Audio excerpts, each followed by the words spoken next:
एक नरम दिल शहजादी एलारा रहती थी।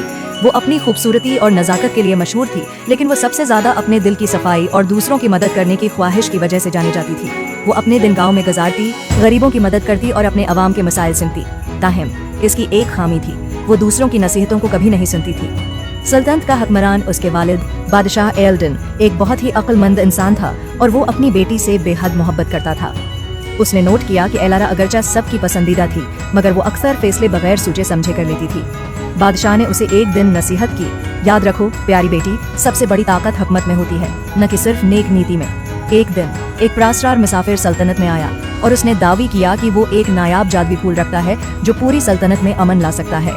इसका कहना था कि ये फूल हर बीमारी का इलाज कर सकता है और किसी भी इख्तिलाफ को खत्म कर सकता है। एलारा, जो अपनी सल्तनत को एक जन्नत बनाना चाहती थी, फौरन इस फूल को इस्तेमाल करना चाहती थी, बगैर ये सोचे कि उसके क्या नताइज होंगे। उसने फूल लिया और शाही मुहाफिजों को हुक्म दिया कि वो उसे सल्तनत के मरकज में लगाएं। अगले दिन एक अजीब खामोशी सल्तनत पर छा गई। परिंदे चुप हो गए, हुआ रुक गई और दरिया भी बहना बंद हो गए। वो जो कभी रंगीन और खुशहाल सल्तनत थी, अब एक गमगीन खामोशी का शिकार हो गई थी। बादशाह एल्डन जल्दी से शाही बाग में पहुंचा, दिल में बेचैनी के साथ। एलारा, तुमने क्या किया? ये फूल बेएहतियाती से इस्तेमाल करने के लिए नहीं था। इसकी जादुई ताकत सिर्फ वक्त और समझदारी से काम आती है। मगर एलारा, जो अपनी नीतों में सची थी, ने असरार किया। वालिद साहब, मैं सिर्फ मदद करना चाहती थी। मैं चाहती थी कि सब कुछ कामल हो जाए। बादशाह ने नरमी से सिर हिलाया।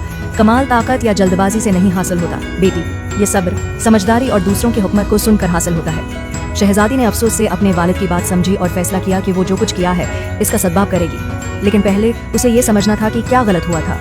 बहुत तलाश और सीखने के बाद उसने ये दरियाफ्त किया कि फूल की जादुई ताकत सिर्फ तब फ़ाल हो सकती है जब लोग मिलकर उसकी देखभाल करें, न कि सिर्फ एक शख्स अपनी ख्वाहिशों के तहत। एलारा सल्तनत वापस आई और उसने गांव वालों, अपने खानदान और दानिशमंद मशीरों को इकट्ठा किया ताकि वो इस मसले का हल तलाश करें। सब मिलकर फूल की देखभाल करने लगे और एलारा ने यह समझा कि मसले को हल करने में सिर्फ वो नहीं बल्कि तमाम लोगों का इश्तराक जरूरी है। जैसे जैसे वो फूल की देखभाल करते गए, खामोशी आहिस्ता आहिस्ता खत्म हुई।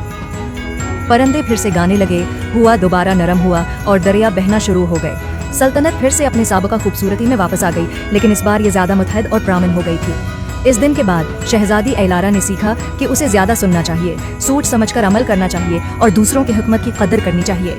वो न सिर्फ एक पसंदीदा शहजादी बन गई बल्कि एक हकीम और फहमी वाली रहनुमा भी बन गई, जो अपनी सल्तनत को सब्र और देखभाल के साथ रहनुमाई देती थी। कहानी का अखलाकी सबक: हिकमत सिर्फ सुनने, सीखने और हमारे अमल के नताइज को समझने में है। चाहे हमारे इरादे कितने ही अच्छे क्यों ना हों, हमें फैसले करने से पहले दूसरों की नसीहतों और नुक्ता नज़र को सुनना ज़रूरी है।